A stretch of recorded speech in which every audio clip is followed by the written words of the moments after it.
यह दुनिया का सबसे घातक चाकू माना जाता है। इसका कोई मुकाबला नहीं। इसे CO2 इंजेक्शन नाइफ कहा जाता है। आपात स्थिति में यह गोताखोरों या आउटडोर कर्मियों के लिए जीवन रक्षक उपकरण भी बन सकता है। इसका कार्य सिद्धांत वास्तव में बहुत सरल है। चाकू के हैंडल के भीतर एक छोटा CO2 गैस कार्ट्रिज लगाया जाता है। जब कार्ट्रिज को कस दिया जाता है तो आपको बस हैंडल के किनारे लगे बटन को दबाना होता है। CO2 चाकू के ब्लेड के अंदर बने चैनलों से होकर 5515.8 किलो पास्कल के दबाव पर ब्लेड की नोक पर बने छिद्र से बाहर निकलती है। यह शक्तिशाली गैस प्रवाह जबरदस्त आघात पैदा करता है, जिससे लक्ष्य के घाव का आकार तुरंत बढ़ जाता है और वह पल भर में चलने फिरने में असमर्थ हो जाता है। इस तरह यह न केवल एक सामान्य चाकू की तरह काटने की क्षमता रखता है, बल्कि आपात स्थिति में शक्तिशाली आत्मरक्षा क्षमता भी प्रदान करता है। दरअसल इस CO2 इंजेक्शन नाइफ को बनाने का मूल उद्देश्य गोताखोरों की आत्मरक्षा करना था, क्योंकि पानी के नीचे काम करते समय कभी कभी उन्हें शार्क जैसी बड़ी समुद्री जीवों से खतरा हो सकता है। साधारण चाकू शार्क के अगले हमले को एक ही बार में नहीं रोक पाता, लेकिन यह चाकू केवल एक बार में ही शार्क को तुरंत निष्क्रिय कर सकता है। हालांकि ध्यान देने वाली बात यह है कि आपात स्थिति में इसे इस्तेमाल करने का आपको केवल एक ही मौका मिलता है, क्योंकि अंदर लगा CO2 कार्ट्रिज केवल एक बार इस्तेमाल किया जा सकता है। दोबारा उपयोग करने के लिए हैंडल को खोलकर नया कार्ट्रिज लगाना पड़ता है, तभी दूसरी बार हमला किया जा सकता है।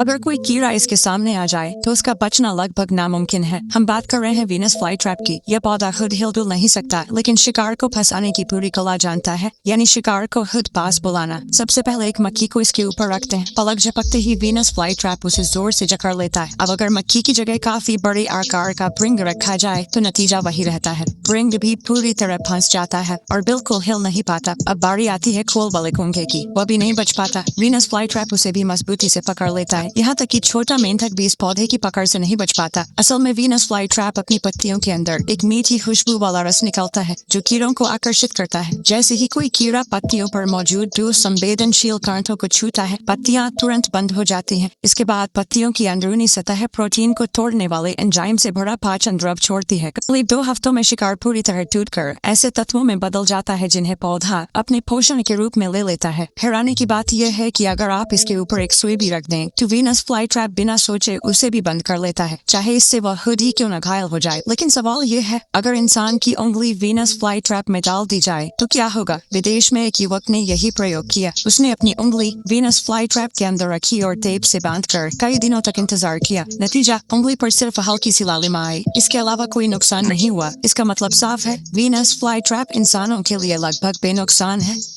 ये न्यूयॉर्क में बेघर लोगों को रोकने के लिए बनाए गए खास डिजाइन वाले बेंच हैं। इन बेंचों पर हर थोड़ी दूरी पर उगरी हुई लोहे की पट्टियां लगाई जाती हैं, जिनका मकसद साफ है, ताकि कोई भी व्यक्ति यहाँ लेट न सके। ये डिजाइन जानबूझकर ऐसा बनाया गया है कि अगर कोई लेटने की कोशिश करे तो उसे बेहद असहज महसूस हो। इन पर लेट कर सोना तो नामुमकिन है ही, बल्कि सामान्य इंसान अगर थोड़ी देर बैठकर आराम करना भी चाहे तो उसे भी असुविधा होगी। न्यूयॉर्क में बेघर लोगों को रोकने के लिए ऐसे कई और तरीके अपनाए गए हैं, जैसे कई मेट्रो स्टेशनों पर बैठने के लिए कुर्सियां ही नहीं लगाई जाती, बल्कि उनकी जगह सिर्फ एक टीक लगाने वाला बोर्ड होता है, जहां इंसान केवल खड़ा होकर पीठ टिका सकता है। मतलब साफ है, लेटने का कोई मौका नहीं। लेकिन हकीकत यह है कि वहां खड़े होकर टिक कर आराम करने भी शायद ही कोई जाता है। कुछ मेट्रो स्टेशनों पर अगर लंबे बेंच होते भी है तो उनके बीच में डिवाइडर लगा दिए जाते हैं। ऐसे बेंचों पर सोना तो दूर, ठीक से लेटना भी संभव नहीं। अगर कोई जबरदस्ती सोने की कोशिश करे तो उसे बेहद अजीब और दर्दनाक मुद्रा में रहना पड़ता है। कुछ जगहों पर तो बेंच ही इतने संकीर्ण बनाए गए हैं कि अगर कोई लेट भी जाए तो जरा सा करवट बदलते ही नीचे गिरने का डर बना रहता है। यहाँ तक कि सड़क किनारे रखे पत्थर के ब्लॉक और सीटें भी ऐसे डिजाइन की गई हैं जो खास तौर पर बेघर लोगों के लिए परेशानी पैदा करती हैं। ये अब सिर्फ बेघर लोगों को सोने से रोकने की बात नहीं रही, बल्कि ऐसा लगता है जैसे उन्हें वहाँ बैठने तक की अनुमति नहीं देना चाहते। मानना पड़ेगा कि बेघर लोगों को रोकने के डिजाइन के मामले में उन्होंने वाकई काफी आगे तक सोच लिया है। लेकिन मेरे हिसाब से ये किसी समस्या का समाधान नहीं है, ये सिर्फ समस्या को नजरअंदाज करने का तरीका है।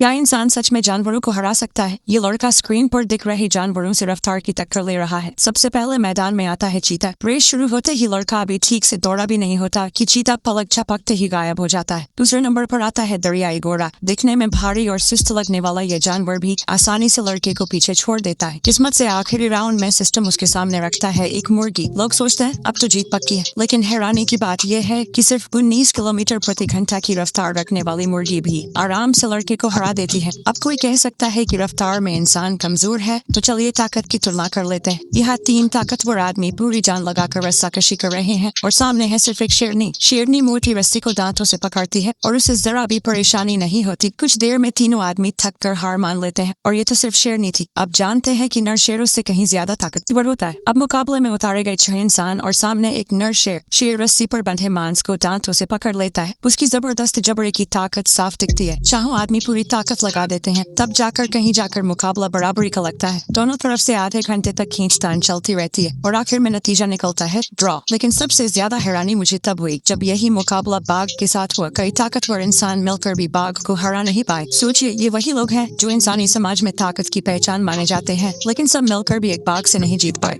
सभी लोग अचानक तेजी से उसकी ओर मुड़कर देखें तो इससे यह परखा जा सकता है कि वह वास्तव में किसे पसंद करता है या किस पर चुपचाप दिल हार बैठा है। यही है वह एक नजर में दिल खुल जाने वाला चैलेंज जो पहले इंटरनेट पर खूब वायरल हुआ था। इस चैलेंज का तरीका भी बहुत आसान है। जिस दोस्त को टेस्ट करना हो उसे ग्रुप फोटो खिंचवाने के लिए बुलाओ, लेकिन असली मकसद मत बताओ। 3 सेकंड की काउंटडाउन खत्म होने से पहले ही बाकी सभी लोग अचानक एक साथ उसकी ओर मुड़कर देखने लगते हैं। अगर उस पल उसकी नजर तुरंत किसी एक खास व्यक्ति पर टिक जाती है तो बहुत संभव है कि वही उसका सबसे पसंदीदा या गुप्त क्रश हो। एक और तरीका यह है कि सामने वाले को यह भी न बताया जाए कि फोटो ली जा रही है। जब वह किसी और काम में व्यस्त हो तभी सब लोग अचानक उसकी ओर मुड़कर देखें। इससे भी यह देखा जा सकता है कि उसकी अवचेतन नजर सबसे पहले किस पर जाती है। यह तरीका एक साथ 2 लोगों को टेस्ट करने के लिए भी इस्तेमाल किया जा सकता है। मुड़ते ही दोनों टेस्ट किए जा रहे लोग इंस्टिंक्टिवली उसी इंसान को देखते हैं जिसकी उन्हें सबसे ज्यादा परवाह होती है। इसके बाद कुछ नेटिजन्स ने और भी क्रिएटिव सोच दिखाई और सुझाव दिया कि इस चैलेंज को